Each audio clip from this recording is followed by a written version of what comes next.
Supervisor ने पल्लवी की तरफ मुड़ते हुए कहा, सुनो तुम ये ड्रेस पहन लो। फिटिंग की चिंता मत करो, जो लड़कियां पहले थी उनका साइज तुम्हारे जैसा ही है, तो ये ड्रेसेस तुम्हें फिट हो जाएंगी। फिर भी अगर दिक्कत हो तो मुझे बता देना। इतना कहने के बाद वो सुपरवाइजर वहां से चला जाता है। तन्वी पल्लवी दोनों ही चेंजिंग रूम में जाती हैं ताकि वो अपनी ड्रेसेस पहन सके। उनका मेकअप पूरा हो चुका था, बस बाल सेट कराने थे।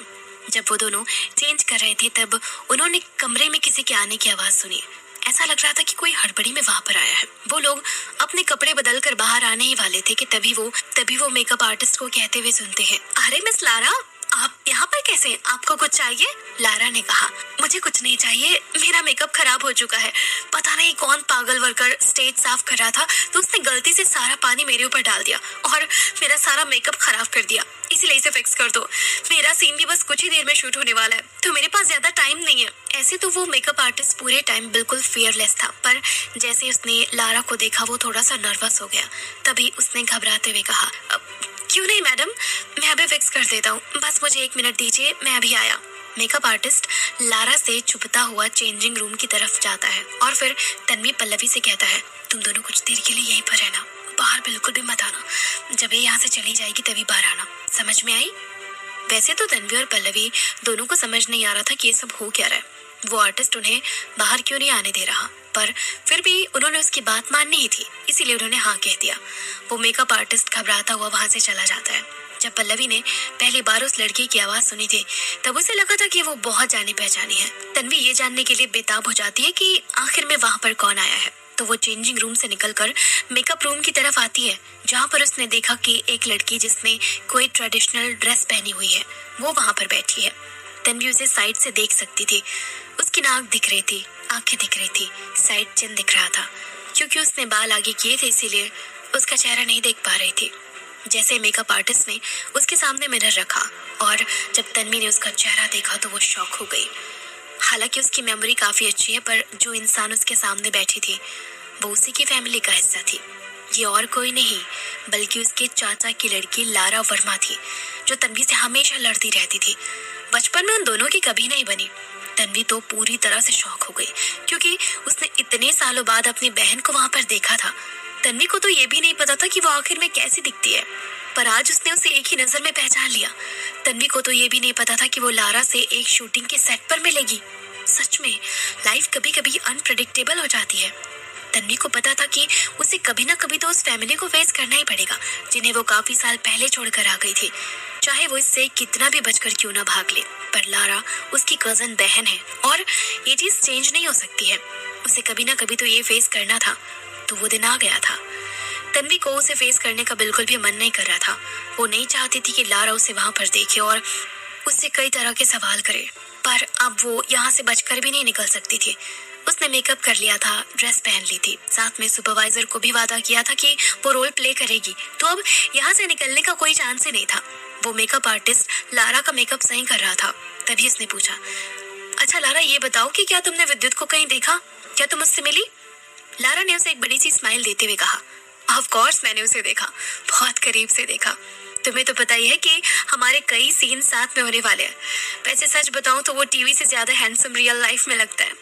मैं कभी सोच भी नहीं सकती थी कि मैं बेस्ट एक्टर विद्युत नमानी के साथ काम करूंगी। ये किसी सपने से कम नहीं है।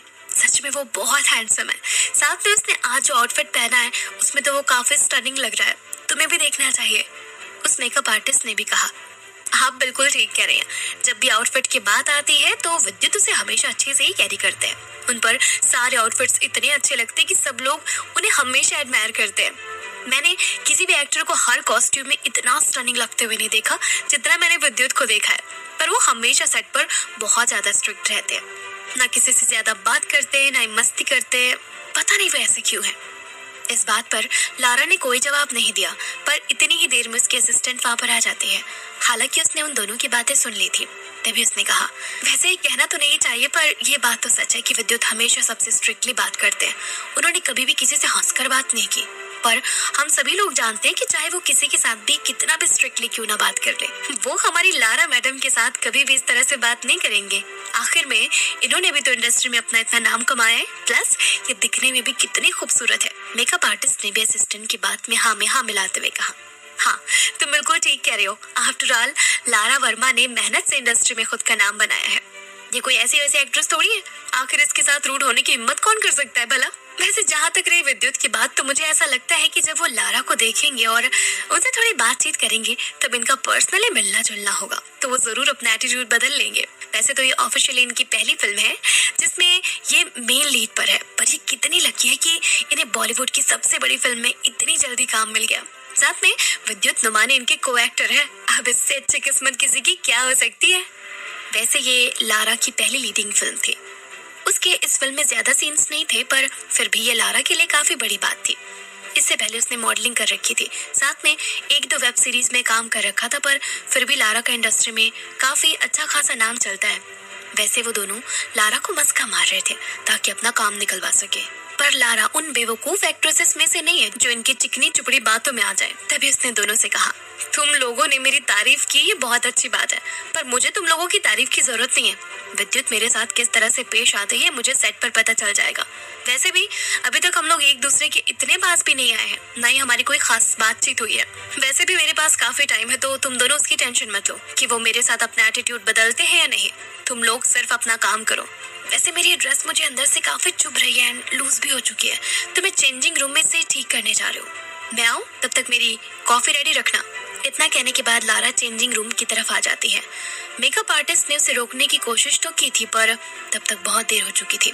जब लारा ने चेंजिंग रूम का दरवाजा खोला तो उसे सामने दो लड़कियां खड़ी हुई दिखाई देती हैं। अचानक से उन्हें अंदर इस तरह से खड़ा देखकर लारा डर जाती है और उसकी चीख निकल जाती है। Oh shit, OMG! वो मेकअप आर्टिस्ट जल्दी से बात को संभालने के लिए आगे आता है और उसने थोड़ा डरते हुए कहा, ये यहाँ पर सिर्फ कपड़े चेंज करने आई हैं, बस अभी चली जाएंगी। लारा ने एक नजर उन दोनों को देखा और फिर चिल्लाते हुए कहा, तुम दोनों जो भी हो इसी वक्त यहाँ से निकलो। पता नहीं तुम कितने टाइम से हमारी बातें सुन रहे हो, निकलो यहाँ से। तन्वी को एक बार के लिए तो राहत की सांस मिली कि अच्छा हुआ लारा ने उन्हें नहीं पहचाना। बस वो चुपचाप वहां से निकल ही रही थी कि तभी कोई उसके कंधे पर बहुत तेजी से हाथ रखकर उसे रोक लेता है। तन्वी थोड़ा डर गई थी, पर उसने पीछे मुड़कर नहीं देखा। तो वही लारा ने थोड़ा सरप्राइज होकर कहा, तन्वी क्या ये तुम हो? तन्वी ना तो पीछे मुड़ी और ना ही उसने उसकी बात का जवाब दिया। वो थोड़ा डर गई थी क्योंकि वो सच में लारा को फेस नहीं करना चाहती थी, पर अब ये सब करके भी कोई फायदा नहीं होने वाला था क्योंकि उसने उन दोनों को चेंजिंग रूम में फेस टू फेस देख लिया था। इतनी सी देर में लारा को समझ में आ गया कि वो तन्वी है। वैसे लारा को तन्वी का चेहरा अच्छे से याद है। वो लोग शुरुआत से ही साथ में रहे हैं, बस पिछले 8 साल से एक दूसरे से नहीं मिले थे, पर दोनों एक दूसरे को बहुत अच्छे से जानती थी।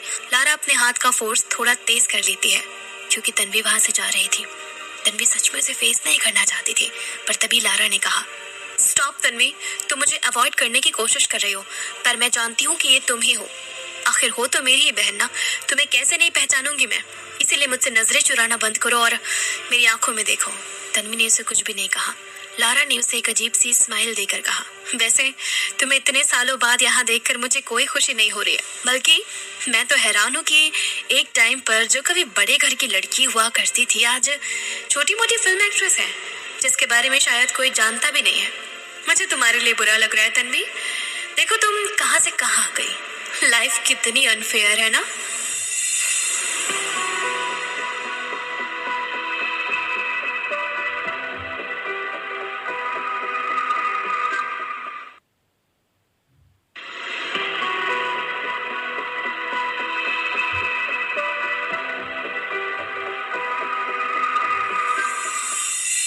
जब तन्वी ने लारा के मुंह से इतनी सारी चीजें सुनी तो उसे अंदर से गुस्सा आने लगता है। वो अपने बारे में इतनी बकवास नहीं सुन सकती थी। तभी वो पीछे मुड़ती है और लारा को फेस करती है। उसने काफी तेजी से अपना हाथ ऊपर उठाया और लारा का हाथ अपने कंधे से हटा दिया। वैसे तन्वी किसी से डरती नहीं थी और ना ही उसे लारा से कोई डर लग रहा था। बस वो बाहर की जगह पर कोई सीन क्रिएट नहीं करना चाहती थी। उसे वैसे भी लारा पसंद नहीं थी, इसीलिए उसने सोचा कि क्यों ना इन चीजों को अवॉइड किया जाए। पर ऐसा लग रहा था कि लारा ये नहीं चाहती है। वो बार बार उसे प्रोवोक कर रही थी ताकि तन्वी उसे कुछ ना कुछ कहे। उसने लारा को आधी स्माइल देते हुए कहा, तुम बिल्कुल ठीक कह रही हो, मैं ही तन्वी हूँ। मुझे हैरानी है कि तुमने मुझे पहचान लिया। तन्वी लारा एक दूसरे को देख रहे थे। वैसे लारा तन्वी से सिर्फ 1 महीना ही बड़ी थी, पर फिर भी उसका एटीट्यूड ऐसा था कि वो उसे 4-5 साल बड़ी हो। वो लोग पहले एक साथ ही स्कूल जाया करते थे। स्कूल में जितने भी बच्चे थे और उनके जितने भी सीनियर्स थे, वो हमेशा दोनों को कंपेयर करते थे। हमेशा तन्वी की तारीफ होती थी, पर लारा को कोई भी भाव नहीं देता था। तन्वी पढ़ाई में तो अच्छी थी ही, बल्कि वो स्पोर्ट्स में भी काफी अच्छी थी। इसलिए लोग हमेशा उन दोनों को कंपेयर करते थे।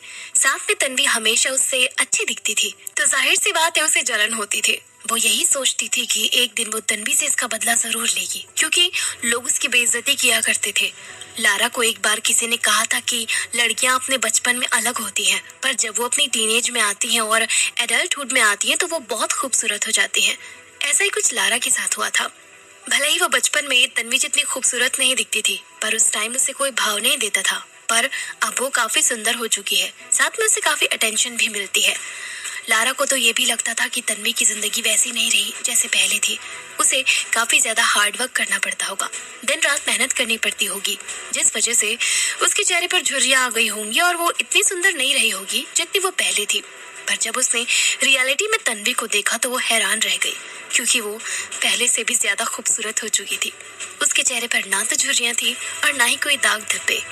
ऐसा लग रहा था कि उसकी स्किन को खुद भगवान ने बनाया है। तन्वी के चेहरे पर जो एक्सप्रेशंस थे वो भी स्टबल लग रहे थे, जिसे देखकर तो लारा को अंदर ही अंदर काफी गुस्सा आने लगा था। उसने सोचा कि तन्वी बिल्कुल भद्दी सी दिखती होगी, पर ऐसा नहीं था। तो इसका मतलब फिर उन दोनों का कंपैरिजन किया जाएगा। एक बार फिर से उसे जलील होना पड़ेगा। फिर भी लारा ने कहा, क्या बात है, तुम्हारी हिम्मत की तो दाद देनी पड़ेगी। तुमने सोच लिया कि तुम हमारी जिंदगी में वापस आओगी। इसके बाद उसने तन्वी को थोड़ा नफरत की नजर से देखते हुए कहा, पर मुझे तुम्हारे लिए सच में बुरा लगता है। ये 8 साल तुम्हारे लिए बहुत डिफिकल्ट रहे होंगे ना, तुमने काफी कुछ फेस किया होगा। इसके बाद वो तन्वी की ड्रेस को हाथ लगाने लगती है। वैसे भी तन्वी की जो ड्रेस थी वो साइड रोल वालों की थी, तो ऑब्वियसली वो काफी डिफरेंट दिख रही थी। लारा को लगा कि उसने तन्वी को नीचे दिखाने का मौका मिल गया है। उसने वापस से अजीब सी स्माइल देते हुए कहा, वैसे इससे कोई फर्क नहीं पड़ता कि तुम्हारा पास्ट कैसा रहा, तुमने किस प्रॉब्लम को फेस किया है। अभी तुम्हारी हालत देखकर तो यही लगता है कि तुम सिर्फ एक एक्स्ट्रा बनकर रह गई हो। ओहो, ये तो पहले से भी ज्यादा बुरा है। मुझे लगा कि तुम अपनी लाइफ एंजॉय कर रही होगी, पर तुम तो एक फिल्म में छोटा मोटा साइड रोल प्ले कर रही हो। मुझे देखो, मैं अभी कहाँ पर हूँ। मैं इस फिल्म की लीड एक्ट्रेस हूँ, और तुम्हें पता है मैं विद्युत नवानी के साथ काम कर रही हूँ, द बेस्ट एक्टर। इतने साल हम दोनों एक दूसरे से अलग रहे, हमें ये भी नहीं पता था कि तुम और तुम्हारा वो पागल भाई जिंदा भी है या नहीं। हमें कोई आइडिया नहीं था कि तुम्हारी लाइफ में आखिर क्या चल रहा है, ना ही तुम्हें आइडिया था कि हम लोग क्या कर रहे हैं। पर देखो, अब हम दोनों यहीं पर हैं, पर हमारी सिचुएशन कितनी अलग है। मुझे देखो और तुम्हें देखो, सच में मुझे तो विश्वास ही नहीं हो रहा कि तन्वी तुम ये बन गई हो। बहुत बुरा हुआ तुम्हारे साथ। तन्वी को काफी गुस्सा आने लगा। तभी उसने हंसते हुए कहा, तुम बिल्कुल ठीक कह रहे हो लारा। देखो, हम दोनों कहाँ से कहाँ आ गए और तुम तो सच में काफी बदल गए हो। वैसे तुमने सही कहा, मैं तुम्हारे जैसी नहीं बन सकती, क्योंकि मुझे आज तक याद है जब हम दोनों साथ में एक ही घर के नीचे रहते थे, तब तुम मुझसे वो कपड़े मांगा करती थी जो मैं कभी नहीं पहनती थी, या फिर जो पुराने हो जाते थे। तुम भिखारियों के जैसे मेरे आगे पीछे घूमती रहती थी और मुझसे मेरी वो सारी ज्वेलरीज मांगा करती थी जो मैं नहीं पहनती थी। मुझसे मेरे शूज, कपड़े, किताबें, खिलौने सब कुछ मांगती थी, और वो भी जो मेरे कोई काम नहीं आते थे। मैं भी तरस खाकर तुम्हें वो सारी चीजें दे दिया करती थी। तो सच कहा तुमने, हमारा ये प्यार तो बहुत टाइम पहले से चलता आ रहा है। अभी तो कुछ खास ऐसा हुआ नहीं जिससे लोगों को हमारा प्यार दिखे, पर मुझे भरोसा है कि ऐसा भी जल्दी हो जाएगा। तन्वी ने इतने कम शब्दों में सबको ये बता दिया था कि आखिर में कैसे लारा अपनी लाइफ की छोटी मोटी चीजों के लिए पूरी तरह से तन्वी पर डिपेंड रहती थी। और ये तो हम आपको पहले ही बता चुके हैं कि कैसे उसके फादर यानी तन्वी के चाचा भी मिस्टर वर्मा पर डिपेंडेंट थे। इसीलिए जब उनकी डेथ हुई तब उनके पास कुछ भी नहीं बचा था। उस कमरे में जितने भी लोग थे वो लारा को अब एक अलग नजरिए से देखने लगे थे, क्योंकि उन सभी लोगों को ऐसा लगता था कि लारा एक बड़े ही अमीर घर से आई है। उसने कभी भी किसी चीज के लिए मेहनत नहीं की होगी, पर अब उन लोगों को पता चला है कि ऐसा नहीं है। वो तो बल्कि अपने बचपन में काफी गरीब थी और बड़े होने के बाद उसे लकीली एक ब्रेक मिल गया जिससे वो इंडस्ट्री में फेमस हो गई। लारा को काफी गुस्सा आ रहा था, तभी उसने चिल्लाते हुए कहा, तुम चुप हो जाओ, तुम्हें कुछ नहीं पता है। लोगों के सामने फालतू बकवास मत करो। तुम झूठी हो तन्वी, कोई भी तुम्हारी बातों पर विश्वास नहीं करेगा। तन्वी ने कहा, ये तुम कैसे डिसाइड कर सकती हो कि मैं झूठ बोल रही हूँ या नहीं? और तुम्हें ऐसा क्यों लगता है कि ये सारी बातें झूठी है? बल्कि ये तो असलियत में हो रखा है। क्या तुम्हारी मेमोरी इतनी खराब है कि तुम इन सब के बारे में भूल गई हो? ओह राइट मैं तो भूल ही गई थी कि यहाँ पर तुम्हारे क्रू मेंबर्स भी हैं। तो आखिर में तुम इनके सामने खुद की बेइज्जती कैसे होने दे सकती हो? फाइन, मैं ये आगे से नहीं बोलूंगी, लारा ने उसे चिढ़ते हुए कहा। ओह वाओ तन्वी, तुम 8 साल में जरा से भी नहीं बदली। तुम्हें आज तक अपनी जुबान को अच्छे से इस्तेमाल करना आता है। तुम अपने शब्दों को ऐसी सिचुएशन में इतने अच्छे से यूज करती हो कि सब लोग तुम्हारी तरफ अट्रैक्ट हो जाते हैं और सामने वाला बुरा बन जाता है। You are ridiculous. तन्वी ने भी उसे पलट कर जवाब देते हुए कहा। अच्छा, वैसे मैं भी देख सकती हूँ कि 8 साल बाद तुम भी बिल्कुल नहीं बदली। तुम पहले भी गुस्से में कुछ भी बकवास करती थी और उस सामने वाले को झूठा ठहरा देती थी। आज भी तुम बिल्कुल वही कर रहे हो, कुछ भी चेंज नहीं हुआ। लारा ने इसके बाद तन्वी को 2-3 गालियां सुनाई। उन दोनों के बीच में ये कैट फाइट देखकर असिस्टेंट और मेकअप आर्टिस्ट को तो काफी मजा आ रहा था।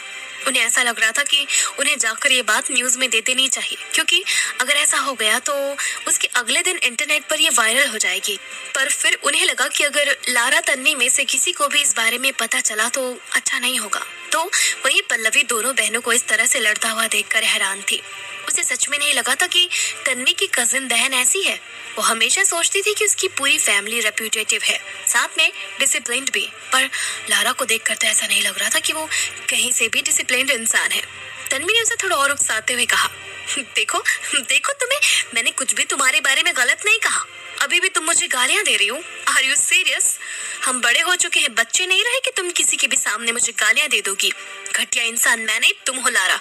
वैसे भी तुम्हारे जैसे इंसान की फितरत कभी नहीं बदलती। लारा ने फिर गुस्से में कहा, तन्वी तुम अपना मुंह बंद रख लो, क्योंकि तुमने बहुत ज्यादा बोल लिया है। और हाँ, ये मत सोचना कि अब मैं तुम्हारा कुछ उखाड़ नहीं सकती। मैं वो पहले वाली लारा नहीं हूँ। अब हम दोनों बड़े हो चुके हैं तो मुकाबला भी बराबरी का ही होगा।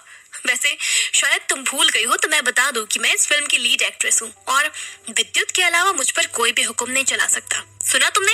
कोई भी नहीं। तो अपनी हद में रहो, वरना तुम्हारे साथ कुछ भी अच्छा नहीं होगा। तन्वी वहाँ पर खड़े होकर हंस रही थी, क्योंकि उसे लारा की इस हालत पर हंसी आ रही थी। पर उसने आगे बहस नहीं की। इससे पहले कि वो दोनों फिर से झगड़ती, स्टेज सुपरवाइजर अंदर आ जाते हैं। उन्होंने उन दोनों की लड़ाई भी सुन ली थी। जब उन्होंने देखा कि दोनों लड़कियां आमने सामने खड़ी हैं, तो वो थोड़ा नर्वस हो जाता है। तभी उन्होंने उन्हें अपने हाथ से थोड़ा दूर करते हुए कहा, तुम दोनों जूनियर एक्ट्रेसेस ये क्या कर रही हो? क्या तुम्हें नहीं पता कि लारा मेन लीड में है? तो तुम इनसे इस तरह से झगड़ा नहीं कर सकती। ये करना सही नहीं है। प्लीज बीएफ करो, तुम एक साइड पर हो। वैसे तो सुपरवाइजर की आवाज से ऐसा लग रहा था कि वो तन्वी और पल्लवी को डांट रहे हैं, साथ में उन पर हुक्म चलाने की कोशिश कर रहे हैं। इतना ही नहीं, ऐसा भी लग रहा था कि वो लारा की साइड ले रहे हैं। पर रियलिटी ये नहीं थी। सुपरवाइजर को पता था कि लारा का बिहेवियर कैसा है, इसीलिए वो दोनों लड़कियों को सिचुएशन से बाहर निकाल रहा था, ताकि आगे चलकर उनकी लड़ाई ना हो। अगर ऐसा कुछ हुआ तो बात बिगड़ जाएगी। तन्वी को अब लारा से लड़ने का बिल्कुल भी मन नहीं था। उसने उसे जितनी बातें सुनानी थी वो सुना चुकी थी। वो पल्लवी की तरफ देखती है और वो दोनों बाहर चलने का डिसाइड करती है। लारा को एविल लुक देने के बाद तन्वी बाहर आ जाती है। बाहर आते वक्त उसने लारा को हल्का सा धक्का भी मारा था। इससे पहले कि लारा तन्वी को कुछ कहती, सुपरवाइजर ने उसका हाथ पकड़कर उसे रोक लिया। वैसे भी उसे अंदर ही अंदर काफी गुस्सा आ रहा था।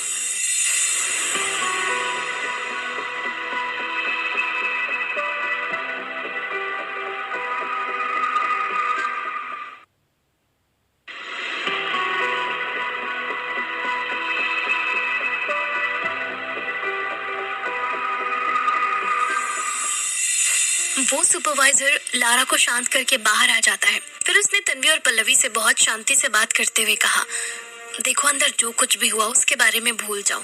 मैं तुम लोगों से ऐसे बात नहीं करना चाहता था, पर मेरी मजबूरी थी।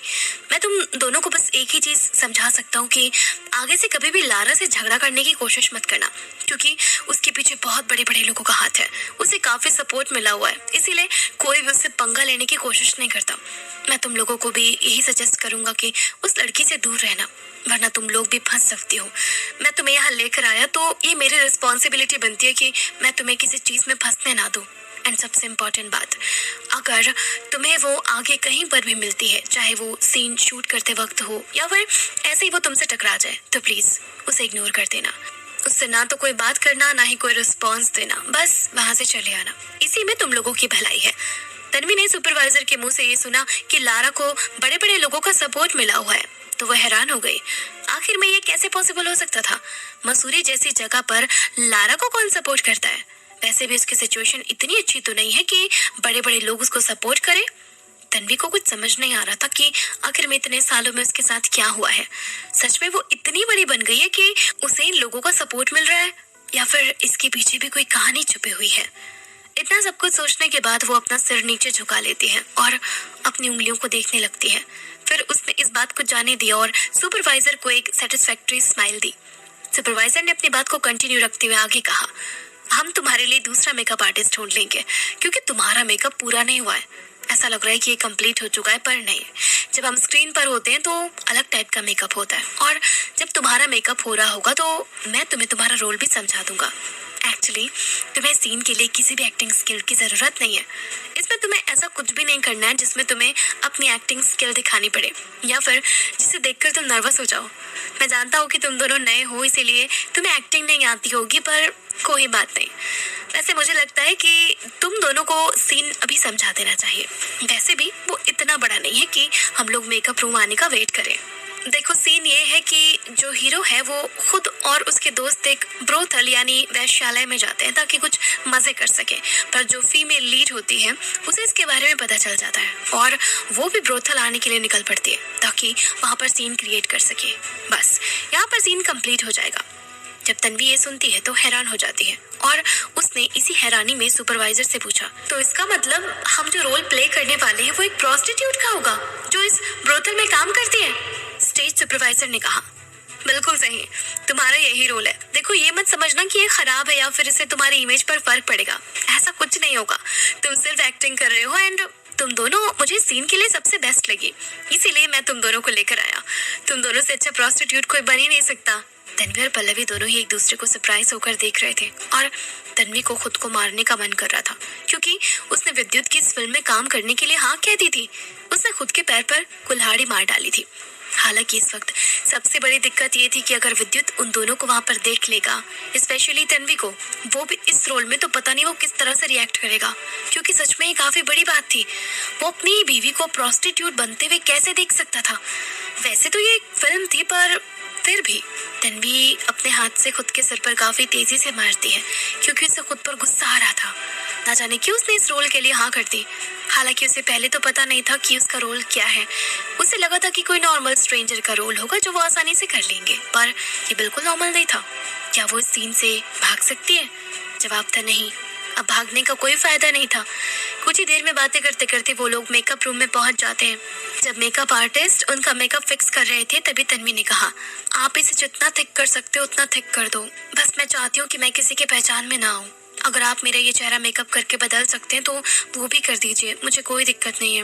उसकी बात सुनकर सुपरवाइजर ने कहा, ये तुम क्या कह रही हो? तुम नेचुरली काफी खूबसूरत हो, तुम्हें इतने मेकअप की जरूरत नहीं है। तन्वी ने उन्हें एक अजीब सी स्माइल देते हुए कहा, वो क्या है ना कि मुझे डर लग रहा है कि कहीं मेरी खूबसूरती को देखकर सब लोग हीरोइन से अपना ध्यान ना हटा ले, इसीलिए मैं चाहती हूँ कि आप मुझे थोड़ा अगली बना दें ताकि लोगों का ध्यान ही मुझ पर ना जाए। मेकअप आर्टिस्ट और सुपरवाइजर दोनों ने तन्वी की बात सुनकर कुछ नहीं कहा। जहां उन लोगों का मेकअप हो रहा था तो वहीं दूसरी तरफ विद्युत डायरेक्टर के सामने बैठकर अपने सीन को समझ रहा था। उसके चेहरे पर कोई एक्सप्रेशंस नहीं थे, जिसे देखकर डायरेक्टर थोड़ा नर्वस हो गए थे, पर उन्हें पता था कि विद्युत बाकी सेलिब्रिटीज जैसा नहीं है। वो पिछले कुछ टाइम से उनके साथ काम कर रहे हैं एंड वो जानते हैं कि विद्युत कितना हार्ड वर्किंग है। जब सीन की बात आती है तो वो अच्छे से उन्हें शूट करता है। वो बाकी सेलिब्रिटीज के जैसे लाउड नहीं है, हमेशा सेट पर काम डाउन रहता है। उसने कभी भी किसी को जानबूझकर नीचा नहीं दिखाया, ना ही किसी को सताया। भले ही वो सेट पर किसी से बात नहीं करता हो, पर वो इतना बुरा भी नहीं है। वैसे उसके कुछ सीन में दिक्कत थी जिन्हें डायरेक्टर को रीशूट करना था। उस सीन के बारे में डायरेक्टर विद्युत से बात करने की भी सोच रहे थे, पर उन्हें लगा कि शायद आज का दिन सही नहीं है। आज वैसे भी विद्युत को ब्रोथल वाला सीन शूट करना था जिसके लिए उसे पहले से प्रिपेयर करना था।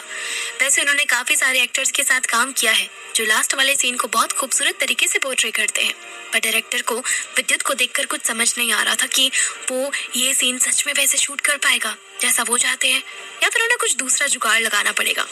वैसे भी विद्युत थोड़े सीरियस एक्सप्रेशंस देता है, पर इस सीन में उसे ये दिखाना है कि लड़कों की वीकनेस ये लड़कियां होती है। पर डायरेक्टर को डाउट था कि शायद विद्युत ये नहीं कर पाएगा। इमोशनल सीन कभी भी विद्युत की स्ट्रेंथ नहीं रही है। वो हमेशा एक्शन सीन्स ज्यादा करता था। प्लस उन्हें आज वो सीन शूट करना था जिसमें काफी ज्यादा इमोशन दिखाने होते हैं, अपने अंदर की लस्ट को बाहर लाना होता है ताकि सीन उसी तरीके से शूट हो सके। और सबसे बड़ी बात ये थी कि जो हीरोइन थी वो हीरो को पकड़ने के लिए वहां पर आती है, पर अगर हीरो उस पोजीशन में वो एक्सप्रेशन नहीं दिखाएगा जो उसे दिखाने चाहिए, प्लस उसकी बॉडी पोस्चर वैसी नहीं होगी जैसे डायरेक्टर को चाहिए, तो स्क्रीन पर ये बहुत ज्यादा यूजलेस दिखेगा। ऐसा लगेगा कि पूरे सीन में कोई बात ही नहीं है। वैसे भी शायद काफी लोगों को ये नहीं पता है, पर विद्युत कभी भी अपने फिल्म में किसिंग सीन नहीं करता है। उसने आज तक ये काम नहीं किया। हमेशा डायरेक्टर को पहले से ही पता होता है कि विद्युत ऑन स्क्रीन किसी को भी किस नहीं करेगा। जब कभी भी उसकी फिल्म में किसिंग सीन आता था तो उसका जो डबल होता था वो ये सीन शूट करता था। आज के पार्ट में ये सीन थोड़ा अलग होने वाला था। अगर विद्युत ये सीन परफॉर्म नहीं करता है तो उसका डबल उसकी जगह खड़ा होगा और वो लोग एक डिफरेंट एंगल से ये सीन शूट करेंगे ताकि लोगों के सामने एक फॉल्स पर्सपेक्टिव क्रिएट हो जाए। इससे पहले उसे थोड़ा सा इंटीमेट होना था, पर हर बार से थोड़ा ज्यादा। डायरेक्टर ने फाइनली विद्युत से कहा, मेरी बात ध्यान से सुनो, मैं जानता हूँ कि तुम किसी भी फिल्म में किसिंग सीन नहीं करते, ना ही कोई इंटीमेट सीन करते हो, पर आज जो सीन शूट होने वाला है उसमें तुम्हें थोड़ा सा इंटीमेट होने की जरूरत पड़ेगी। मैं चाहता हूँ कि तुम इसमें एरोटिक देखो ताकि हमारी ऑडियंस को हमारी फिल्म पसंद आए। इतना सुनते विद्युत ने कहा, आप भूल रहे हैं पर मेरा डबल ये सीन शूट कर लेगा जैसा वो हर बार करता है। डायरेक्टर ने सीधा पॉइंट पर आते हुए कहा, देखो बात ये नहीं है, मुझे भी पता है कि तुम्हारा डबल है, पर हम जो सीन आज शूट करने वाले हैं वो क्लोजअप के होंगे। हम लोग तुम्हारा चेहरा पास से दिखाएंगे ताकि एक एरोटिक एनवायरनमेंट क्रिएट हो सके। तुम समझ रहे हो ना मैं क्या कहने की कोशिश कर रहा हूँ? एंड आज के सीन में कुछ भी ऐसा नहीं है जिससे तुम्हें अनकंफर्टेबल फील हो। बस तुम्हें फीमेल लीड की कमर पर हाथ रखना और अपने एरोटिक साइड को बाहर लाना है, उसकी तारीफ करनी है, उसे सहलाना है, बस इतना ही करना है। बाकी जो भी सीन होगा वो हम तुम्हारे डबल से शूट करवा लेंगे। बाकी की चिंता तुम मत करो, बस तुम इतना तो कर ही सकते हो ना। विद्युत का जवाब अभी भी ना ही होने वाला था, पर उसने डायरेक्टर को कुछ भी नहीं कहा। बस वो थोड़ी गहरी सोच में पड़ गया कि क्या उसे ये करना चाहिए या नहीं। डायरेक्टर विद्युत को इस तरह से देखकर थोड़ा नर्वस हो गए। उन्होंने काफी कोशिश की कि वो विद्युत को इस सीन के लिए मना ले, पर ऐसा लग रहा था कि शायद ये पॉसिबल नहीं होगा। वो एक तरह से फंस चुके थे क्योंकि वो अपनी फिल्म में रियलिटी शो करना चाहते थे। इतने में ही उन्होंने स्टेज सुपरवाइजर को सामने से निकलते हुए देखा। उन्होंने हवा में हाथ हिलाते हुए उसे रोका और थोड़ी तेज आवाज में कहा, हे सुनो, तुम इधर आओ। स्टेज सुपरवाइजर भागता हुआ डायरेक्टर के पास आ जाता है। फिर डायरेक्टर ने वापस से पूछा, तुमने कहा था ना कि तुमने आज के रोल के लिए 2 लड़कियों को ढूंढ लिया है, पर मैं एक बात क्लियर कर दूं कि तुमने जिन भी लड़कियों को ढूंढा है जो प्रोस्टिट्यूट का रोल करने वाली हैं, वो बिल्कुल भी बदसूरत नहीं होने चाहिए। मुझे खूबसूरती चाहिए, प्योर खूबसूरती, ताकि मेरी ऑडियंस अट्रैक्ट हो सके।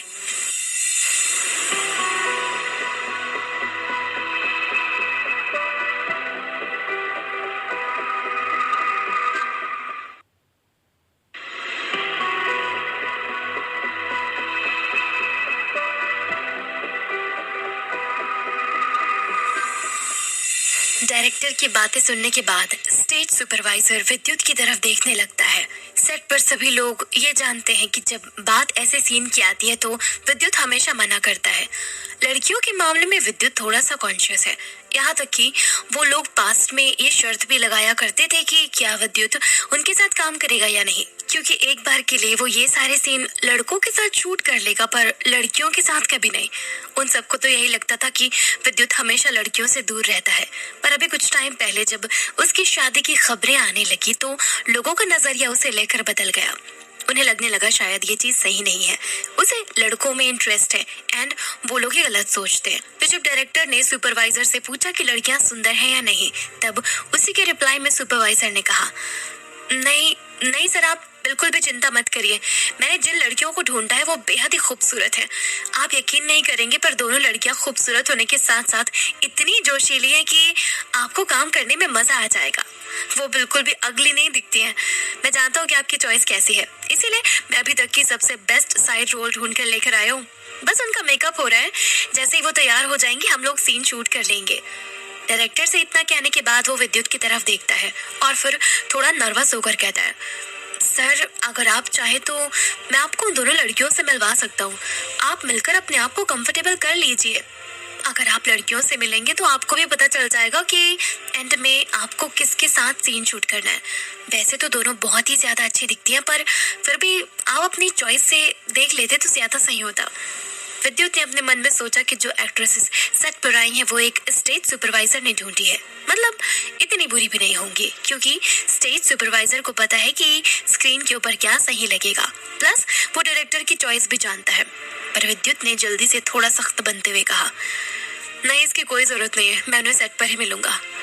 ये सुनने के बाद स्टेज सुपरवाइजर थोड़ा सा डिसअपॉइंट हो जाता है, क्योंकि उसे लगा था कि विद्युत उनसे मिलेगा, क्योंकि दोनों लड़कियां देखने में काफी अच्छी लगती हैं। यहाँ तक कि वो इस फिल्म की हीरोइन से भी ज्यादा अच्छी लगती है। पर कहीं ना कहीं उस सुपरवाइजर को ये लग रहा था कि जब विद्युत उन्हें सामने से देखेगा तो वो जरूर उन्हें पसंद कर लेगा, क्योंकि उनमें कुछ तो अलग बात थी। पर इनमें से कोई भी नहीं जानता था कि जो दोनों लड़कियां आई हैं उसमें से एक विद्युत की वाइफ है, तो वो सीन ऑब्वियसली अलग होने वाला था। सुपरवाइजर को ये तो पता था कि जब डायरेक्टर उसकी पसंद देखेगा तो वो जरूर उन्हें पसंद कर लेगा, पर विद्युत उनसे क्यों नहीं मिलना चाहता है। खैर, जो भी बात थी वो बाद में पता चलने वाली थी। डायरेक्टर काफी देर चुप रहने के बाद विद्युत की तरफ देखते हैं और उसे छोटी सी एडवाइस देते हुए कहते हैं, देखो, मुझे विश्वास है कि तुम बाद में जरूर मान जाओगे, क्योंकि मुझे ऐसा लग रहा है कि आज वाली लड़कियां तुम्हें पसंद आएंगी और इसके साथ काम करने में तुम कंफर्टेबल भी रहोगे। तुम्हें बस थोड़ा सा इंटीमेट होना है, रोमांस वाले सीन शूट करने, बाकी किस वाले सीन हम किसी दूसरे से शूट करवा लेंगे, पर प्लीज मेरे लिए इतना कर दो। विद्युत ने डायरेक्टर की बात सुनकर कुछ नहीं कहा। विद्युत को सच में ये नहीं करना था, पर वो अभी डायरेक्टर को जवाब नहीं देना चाहता था, और डायरेक्टर के लिए भी ये काफी बड़ी चीज थी, क्योंकि वैसे तो विद्युत के साथ काम करने में कोई दिक्कत नहीं होती है। हर बड़ा डायरेक्टर उसके साथ काम करना चाहता है, पर जब ऐसे सीन्स की बात आती है तब विद्युत को हैंडल करना मुश्किल है। तब वो उनकी बात नहीं सुनता। इस वजह से उसका ये बिहेवियर डायरेक्टर को बिल्कुल भी अच्छा नहीं लगता। डायरेक्टर और सुपरवाइजर दोनों ही बहुत हेल्पलेस फील कर रहे थे, इसीलिए डायरेक्टर कॉफी पीने के लिए बाहर आ जाते हैं और सुपरवाइजर दोनों लड़कियों को देखने के लिए चले जाते हैं, क्योंकि कुछ ही देर में उनका सीन शूट होने वाला था। अलग अलग रास्ते पर जाने से पहले सुपरवाइजर ने डायरेक्टर से कहा, सर, आप बिल्कुल भी चिंता मत करिए, मैंने आज जिन लड़कियों को ढूंढा है वो बहुत ही ज्यादा अच्छी दिखती हैं। आप उन्हें देखते ही पसंद कर लेंगे, और मैं गारंटी दे सकता हूँ कि मिस्टर विद्युत भी उन्हें पसंद कर लेंगे। मैंने प्रोस्टिट्यूट के रोल के लिए जिन 2 लड़कियों को सिलेक्ट किया है वो सच में बहुत खूबसूरत दिखती है, तो बस आप सीन की तैयारी करिए, बाकी सब कुछ मैं देख लूंगा। आज का हमारा सीन काफी अच्छे से शूट होगा, ऐसी मुझे फीलिंग आ रही है। डायरेक्टर ने भी कहा, बस मुझे यही चाहिए कि हमारा आज का सीन शूट हो जाए, क्योंकि इसमें काफी मेहनत लगेगी। विद्युत को ऐसी चीजों के लिए मनाना काफी मुश्किल है। देखते हैं कि जो मैं चाहता हूँ वो होता है या नहीं। फिर वो दोनों ही अपने अपने रास्तों पर चले जाते हैं। सुपरवाइजर डायरेक्टर की बात सुनकर थोड़ा सा डर गया था, क्योंकि वैसे तो उसने बेस्ट लड़कियों को सिलेक्ट किया था, पर फिर भी वो चाहता था कि वो दोनों बेस्ट से भी बेस्ट दिखे। वो बिल्कुल भी रिस्क नहीं ले सकता था। वो दौड़ता हुआ मेकअप रूम की तरफ आया और अंदर घुसते ही सबसे पहले उसने कहा, मेकअप आर्टिस्ट, प्लीज ये ध्यान रखना कि दोनों स्क्रीन पर बेस्ट दिखने चाहिए। इनका मेकअप इतना अच्छा होना चाहिए कि सब लोग देखते ही रह जाएं। तुम्हें समझ में आ रहा है ना कि मैं क्या कहने की कोशिश कर रहा हूँ? इतने में वो सुपरवाइजर आगे कुछ कहता, दोनों लड़कियां उसे पीछे मुड़कर देखती हैं, और उन्हें देखकर तो सुपरवाइजर की आंखें खुली की खुली रह गई थी। मेकअप हो ना हो, दोनों इतनी ज्यादा अच्छी दिख रही थी कि जिसका कोई मुकाबला ही नहीं था। सच में नेचुरल ब्यूटी इन्हें कहते हैं। दोनों ही बेहद ही खूबसूरत लग रही थी, चाहे वो उनका एक्स्ट्रा मेकअप करवाएं या फिर कम मेकअप करवाएं, सब कुछ परफेक्ट था। पर सुपरवाइजर को इससे भी ज्यादा चाहिए था। सुपरवाइजर ने कहा, तुम दोनों बहुत अच्छी दिख रहे हो, एंड मेकअप आर्टिस्ट ने भी काफी अच्छा काम किया, पर मैं चाहता हूँ कि तुम इससे भी ज्यादा चार्मिंग दिखो। लुक, अभी भी तुम बहुत परफेक्ट हो, पर इतना परफेक्ट भी सही नहीं है। सच बताऊं तो तुम लोग प्रोस्टिट्यूट के जैसे नहीं लग रहे हो, बल्कि प्रिंसेस के जैसे लग रहे हो। इसीलिए मैं चाहता हूँ कि तुम्हारा मेकअप उसी के अकॉर्डिंग हो, थोड़ा सा सेडक्टिव, बिल्कुल तुम्हारे आउटफिट के जैसे। पल्लवी ने थोड़ा हैरानी से कहा, सर, ये आप क्या कह रहे हैं? अब हमें इससे भी ज्यादा मेकअप करवाना होगा? पहले इन लोगों ने काफी कुछ कर दिया है, मुझे नहीं लगता कि अब हमें ज्यादा मेकअप की जरूरत है, वरना सब कुछ खराब हो जाएगा। स्टेज सुपरवाइजर ने कहा, मैं जितना कह रहा हूँ प्लीज उतना करो, क्योंकि मैं डायरेक्टर को अपनी बेस्ट एक्ट्रेस दिखाना चाहता हूँ। आज तक मुझे तुम्हारे जैसी एक्ट्रेसेस नहीं मिली है, इसीलिए मेरा विश्वास करो और मैं जो करने के लिए कह रहा हूँ वही करो। अब तन्वी और पल्लवी ने कुछ भी नहीं कहा, क्योंकि एंड में उन दोनों को उसी की बात माननी थी। बाहर जाते जाते सुपरवाइजर ने कहा, और सबसे इम्पोर्टेंट बात, प्लीज बाहर अपनी बेस्ट परफॉर्मेंस दिखाना। मैं नहीं चाहता कि तुम विद्युत को डिसअपॉइंट करो, ठीक ठीक है? उन्होंने हाँ कहा। इसके बाद सुपरवाइजर वहां से चले जाते हैं। तो वहीं दूसरी तरफ लारा अपने मेकअप रूम में बैठी हुई थी और आग बबूला हो रही थी। इसी वक्त उसके असिस्टेंट कॉफी लेकर आते हैं। फिर उस असिस्टेंट ने कहा, मैंने पता लगा लिया है कि अभी आपको जो 2 एक्ट्रेसेस मिली थी उनका क्या रोल है। वो दोनों ही अगले सीन में प्रोस्टिट्यूट बनने वाली है। और हाँ, आपका सीन भी आएगा जहाँ विद्युत अपने दोस्तों के साथ ब्रोथल में जाएगा ताकि एंजॉय कर सके, पर आप वहाँ पर सीन क्रिएट करने के लिए आ जाएंगी। इसका मतलब आप सभी का साथ में सीन शूट होगा। लारा को इन सबसे कोई मतलब नहीं था कि उनका सीन साथ में शूट होने वाला है, पर उसे इस चीज की खुशी हो रही थी कि तन्वी को ये रोल मिला। तभी उसने कहा, वो लड़की यही डिजर्व करती है। मुझे तो पहले ही पता था कि तन्वी को ऐसे रोल्स मिलते होंगे। वैसे भी वो किसी प्रोस्टिट्यूट से कम नहीं दिखती, तो उसके लिए ये रोल परफेक्ट है। मैं तो ये देखने के लिए एक्साइटेड हूँ कि आखिर में वो कैसी दिखेगी। असिस्टेंट ने उसकी बात सुनकर कुछ नहीं कहा, पर लारा बहुत ज्यादा ओवर कॉन्फिडेंट लग रही थी। उसे लगा कि वो सेट के ऊपर सब कुछ संभाल लेगी। तभी उसने बहुत कॉन्फिडेंस से कहा, तुम उसकी चिंता मत करो, तन्वी को तो मैं संभाल लूंगी। आज उसके विद्युत के सामने बेइज्जती नहीं करवाई तो मेरा नाम भी लारा नहीं। तन्वी पल्लवी दोनों का मेकअप हो चुका था। दोनों ने अपने कॉस्ट्यूम पहन ली थी जो काफी सेक्सी लग रही थी। जब सब कुछ रेडी हो गया तब स्टेज सुपरवाइजर उन्हें फाइनली फिल्म के सेट पर ले आते हैं जहाँ पर सब कुछ शूट होने वाला था। विद्युत भी वहीं पर था और उसके चेहरे पर इम्पेशेंट लुक साफ दिख रहा था। ऐसा लग रहा था कि वो किसी चीज से थोड़ा नर्वस हो रहा है। स्टेज सुपरवाइजर विद्युत की तरफ जाता है और उसे सीन समझाते हुए कहता है, तो देखो विद्युत, सीन ये होने वाला है कि आप अपने दोस्तों के साथ इस ब्रोथल में आओगे। यहाँ पर आने के बाद आपको और आपके दोस्तों को इन एक्ट्रेसेस को खुश करना है, इन्हें एम्ब्रेस करना है और थोड़ा रोमांस भी करना है ताकि माहौल बन सके। एंड आपको रेड कॉस्ट्यूम वाली लड़की के साथ रोमांस करना है, वहीं आपके दोस्तों को येलो कॉस्ट्यूम वाली लड़की के साथ।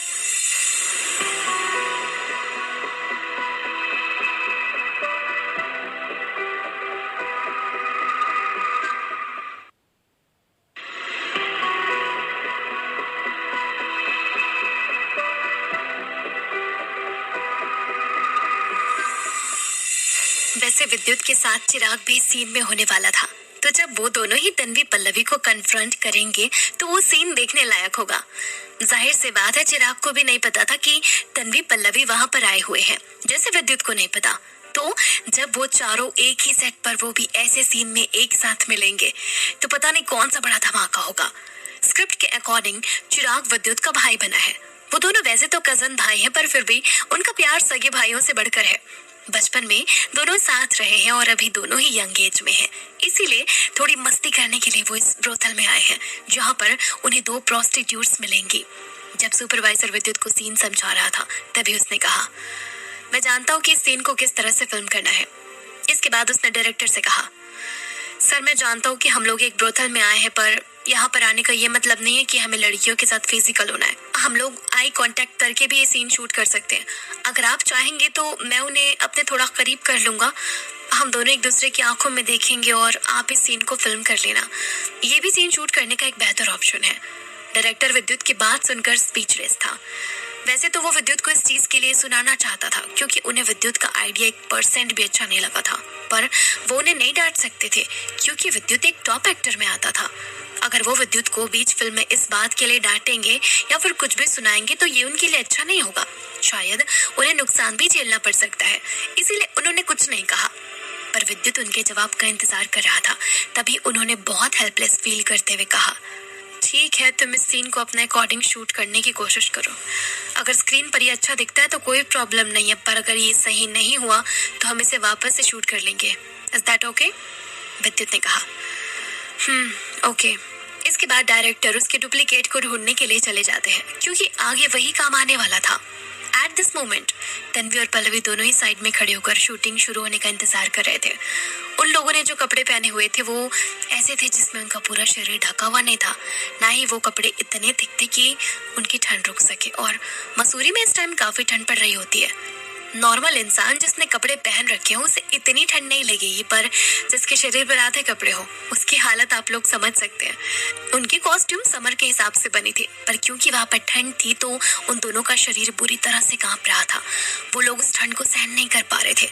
वैसे तो उन्होंने ऊपर कोट पहना हुआ था, पर उससे भी बात नहीं बन रही थी। पैरों पर उनको अभी भी ठंड लग रही थी। सुपरवाइजर देख सकता था कि दोनों को काफी ठंड लग रही है और वो दोनों कांप भी रही है।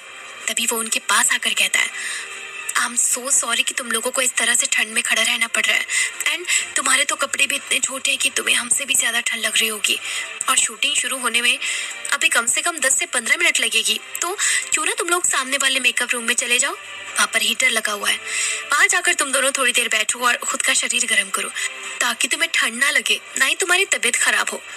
सुपरवाइजर ठीक कह रहा था। उस मेकअप रूम के अंदर हीटर लगा था, जिससे तन्वी और पल्लवी दोनों को ठंड नहीं लगेगी। वो दोनों सुपरवाइजर की बात मानकर उस कमरे की तरफ जाने लगती हैं। पर जैसे ही वो सामने पहुंची, ठीक उसी वक्त उसी मेकअप रूम से लारा निकल कर आ रही थी। तन्वी और लारा एक बार फिर एक दूसरे को फेस करते हैं। लारा देख सकती थी कि दोनों ने जैकेट पहना हुआ है, साथ में वो उसके कमरे की तरफ आ रही हैं, तो ये चीज उसे अच्छी नहीं लगी। उसने बाद में उसे थोड़ी तेज आवाज में चिल्लाते हुए कहा, स्टेज सुपरवाइजर, ये क्या हो रहा है यहाँ पर? ये दोनों मेरे कमरे की तरफ क्यों आ रही है? स्टेज सुपरवाइजर ने उसके पास आकर कहा, लारा, बात ऐसी है कि शूटिंग शुरू होने में अभी 10 मिनट लगेगा, पर तुम देख सकती हो कि इन दोनों को कितनी ठंड लग रही है। इन्होंने कपड़े भी काफी छोटे पहन रखे हैं, तो बस मैं इन्हें तुम्हारे कमरे की तरफ भेज रहा था, ताकि ये दोनों हीटर के सामने बैठकर खुद का शरीर गर्म कर सके, वरना तुम जानती हो कि इस सर्दी में तबीयत खराब होने के कितने चांसेस हैं। देखो, मैं जानता हूँ कि ये तुम्हारा कमरा है, पर इंसानियत के नाते तुम इन्हें अपने कमरे में तो बैठने दे सकती हो ना। जैसे ये लोग बेहतर फील करने लगेंगी तो बाहर आ जाएंगी। लारा ने अजीब समूह बनाते हुए कहा, मेरा बैग जिसमें मेरा कुछ पर्सनल सामान है, साथ में कुछ ज्वेलरी रखी हुई है, वो कमरे के अंदर रखा है। तो ये दोनों जब अंदर होंगे और इन्होंने मेरे बाद उसमें से कुछ चुरा लिया, तो कौन रिस्पॉन्सिबल होगा? या फिर क्या पता कोई दूसरा इंसान अगर इसमें से कुछ चुरा कर ले जाए तो क्या होगा? क्या तुम इसकी रिस्पॉन्सिबिलिटी लोगे, या फिर तुम्हारी ये दोनों 3rd ग्रेड की एक्ट्रेसेस लेंगी? स्टेज सुपरवाइजर ने बहुत शांति से कहा, लारा, ये कैसे पॉसिबल हो सकता है? भला ये दोनों चोरी क्यों करेंगे, और कोई फिल्मिंग लोकेशन से तुम्हारे सामान की चोरी क्यों करेगा? यहाँ पर कोई भी ऐसा नहीं है। तुम तो जानती हो ना कि यहाँ पर कितनी सिक्योरिटी रहती है। प्लस तुम ही कहती हो कि तुम्हारी असिस्टेंट हमेशा तुम्हारे सारे पर्सनल सामान का ध्यान रखती है, तो इस बार भी वो ध्यान रख लेगी। कुछ नहीं होगा, तुम फालतू डर रही हो। लारा को लगा कि शायद वो उनसे जीत नहीं पाएगी, पर वो किसी भी हाल में तन्वी को अंदर नहीं आने देना चाहती थी। वो उन्हें परेशान करना चाहती थी ताकि उसे खुशी मिले। तभी उसने कहा, तुम तो जानते हो ना कि यहाँ पर किसी भी फीमेल लीड को या किसी भी दूसरे एक्टर को पर्सनल कमरा नहीं मिला हुआ है, पर जब मैं यहाँ आई तो मैंने इस फिल्म को ज्वाइन किया, तब डायरेक्टर ने खुद पर्सनली मुझे एक कमरा दिया ताकि मैं यहाँ पर अकेले आराम कर सकूं और कोई भी मुझे डिस्टर्ब ना करने आए। इसीलिए अगर तुम चाहते हो कि ये दोनों लड़कियां इस कमरे के अंदर आए, तो पहले तुम्हें डायरेक्टर की कंफर्मेशन लानी पड़ेगी। अगर उन्होंने कह दिया तो मैं इनको अंदर आने दूंगी, वरना इन्हें ठंड में मरने दो, मुझे कोई फर्क नहीं पड़ता। स्टेज सुपरवाइजर को बिलीव नहीं हो रहा था कि लारा इतनी बुरी इंसान है कि वो 2 लड़कियों की मदद भी नहीं कर सकती। वो बिल्कुल स्पीचलेस हो गया था। उसे तो शर्म आ गई थी। इससे पहले कि वो तन्वी को कुछ कहता, उसी ने सामने से कहा, कोई बात नहीं, हम लोग बिना हीटर के भी रह लेंगे। वैसे भी इतनी देर से खड़े थे तो कोई दिक्कत नहीं है। लारा ने जब ये सुना तो वो थोड़ा सा शॉक हो गई, क्योंकि उसे लगा था कि तन्वी उसके सामने अंदर आने की भीख मांगेगी, पर उसने साफ मना कर दिया। वैसे तो उन दोनों की रगों से सेम फैमिली का खून दौड़ रहा था, पर फिर भी लारा तन्वी को इस तरह से ट्रीट कर रही है जैसे कि वो उसकी बहुत बड़ी दुश्मन हो। पर तन्वी का लारा से लड़ने का मन नहीं था। उसने सोचा कि अभी इस बात को जाने देते हैं। ये टाइम सही नहीं है एक दूसरे को दुश्मनी दिखाने का या फिर एक दूसरे से बदला लेने का। वैसे अगर वो कभी उन इंसानों की लिस्ट बनाएगी जिससे वो सबसे ज्यादा नफरत करती है, तो उसमें लारा 2nd नंबर पर आएगी। पर अगर वो 2nd नंबर पर है तो फिर फर्स्ट पर कौन होगा? ये सोचने के लिए वो नीचे देखती है, पर उसके दिमाग में कोई नाम नहीं आता। वैसे तो बेंगलुरु से मसूरी काफी दूर है और उसे सच में नहीं लगा था कि वो लारा से यहाँ पर मिलेगी। शायद ये हो सकता है कि लारा यहाँ पर सिर्फ शूटिंग के लिए आई हो और रहती वो किसी दूसरी जगह पर हो। तन्वी इन सब के बारे में सोच रही थी कि तभी लारा उसके साइड में आकर खड़ी हो जाती है। नफरत उसके चेहरे पर साफ दिख रही थी। इसके बाद वो अपनी आवाज को थोड़ा धीमी करके तन्वी से कहती है, अगर मेरा कमरा खाली भी होता ना, तब भी मैं तुम्हें कभी भी उस कमरे के अंदर नहीं जाने देती। सुना तुमने? कभी भी नहीं, चाहे तुम ठंड से मर ही क्यों ना रही हो, तब भी नहीं। तन्वी को वैसे तो काफी गुस्सा आ रहा था, पर वो सेट पर कोई सीन क्रिएट नहीं करना चाहती थी और लारा ने भी उसके जवाब का इंतजार नहीं किया। वो काफी एटीट्यूड दिखाकर वहां से चली जाती है।